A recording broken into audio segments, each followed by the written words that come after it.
As we continue our study of the book of Acts, we step deeper into the unfolding story of God's power at work through his people. The book of Acts is not just a record of early church history, but a living testimony of how the Holy Spirit empowers ordinary men and women to carry out an extraordinary mission. In Acts chapter 1, we witnessed Yeshua's final instructions to his disciples to wait for the promise of the Father, the Holy Spirit, who would give them power to be his witnesses in Jerusalem, Judea, Samaria, and to the ends of the earth. Now, in Acts chapter 2, that promise becomes reality. The heavens open, and the same Spirit that hovered over creation fills the room where the believers are gathered. The church is born, not through human effort, but through divine power. The fire of God descends. The wind of his presence fills the house, and the tongues of the nations are united in praise. What began with 120 believers becomes a global awakening that continues to this day. As we study this chapter, we'll see how the Holy Spirit transformed fear into boldness, isolation into community, and expectation into manifestation. Acts chapter 2 reminds us that the church was never meant to be passive but powerful, never silent but spirit-filled, and never divided but united in one accord. The same Spirit that ignited the early believers still calls us today to rise, speak, and demonstrate the kingdom of God with authority and love. Let us continue with open hearts, listening ears, and a readiness to receive fresh revelation from the Word. For the book of Acts is not finished. It is still being written through every believer who walks in the power of the Holy Spirit. Acts chapter 2 marks one of the most powerful turning points in biblical and church history, the birth of the church through the outpouring of the Holy Spirit. What began as a small gathering of 120 believers in an upper room became a global movement that changed the course of humanity. This chapter reveals the fulfillment of prophecy, the empowerment of the saints, and the beginning of the church's mission to take the gospel to all nations. When the day of Pentecost came, the believers were united in one place, waiting in obedience to Yeshua's instruction to remain in Jerusalem until they received power from on high. Suddenly, the promise was fulfilled. There came from heaven a sound like a rushing, violent wind,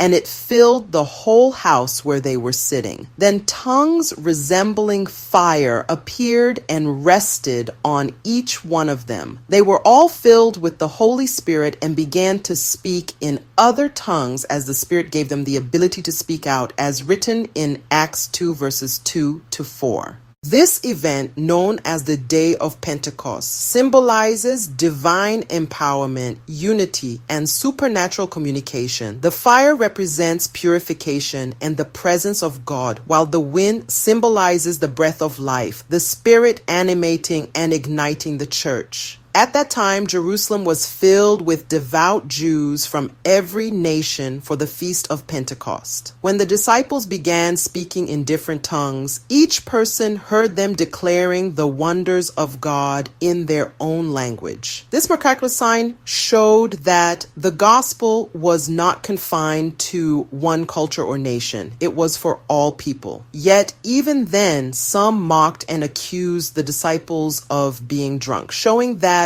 divine manifestations are often misunderstood by the natural mind. Empowered by the Holy Spirit, Peter stood up and preached the first gospel message of the church era. He declared that what was happening was the fulfillment of Joel's prophecy, as seen in Acts 2 verse 17 and Joel 2 verses 28 to 32, saying, "And it shall come to pass in the last days, says God, that I will pour out of my Spirit upon all mankind."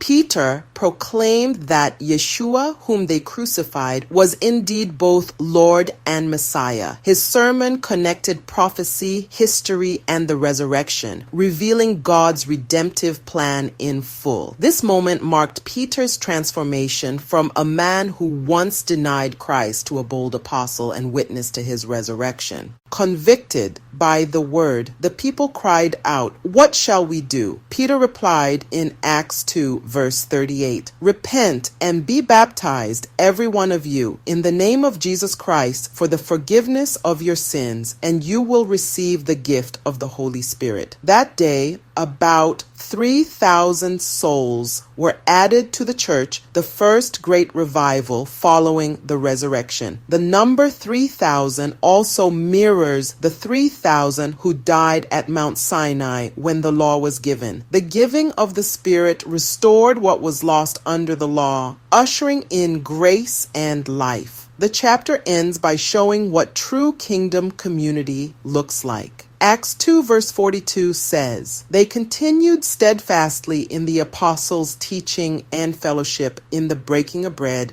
and in prayers."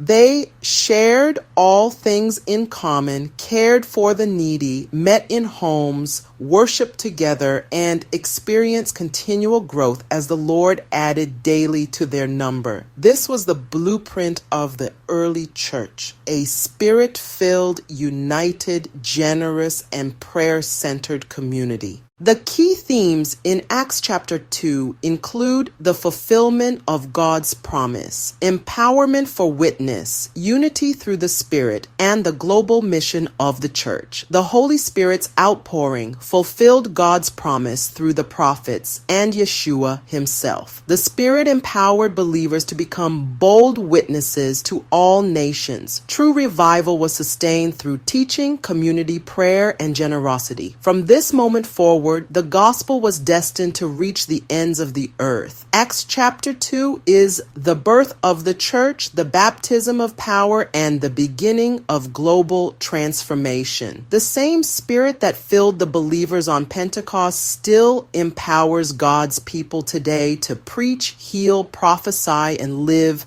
as witnesses of his kingdom. The word power in Acts 1 verse 8 comes from the Greek word dynamis, Strong's G14:111, meaning miraculous strength, might, and ability. This power continues to operate in the lives of believers who yield themselves fully to the Holy Spirit, bringing God's will on earth as it is in heaven. As we close today's study on Acts chapter 2, remember that this powerful moment in Scripture wasn't just history, it's an invitation. The same Holy Spirit who filled the believers on the day of Pentecost is still moving today, empowering us to live boldly, love deeply, and advance the kingdom wherever we are. The book of Acts reminds us that the church is not a building, it's a living, spirit-filled people carrying God's presence into every part of the world. If this teaching encouraged or blessed you, make sure to subscribe to the channel so you don't miss the next episode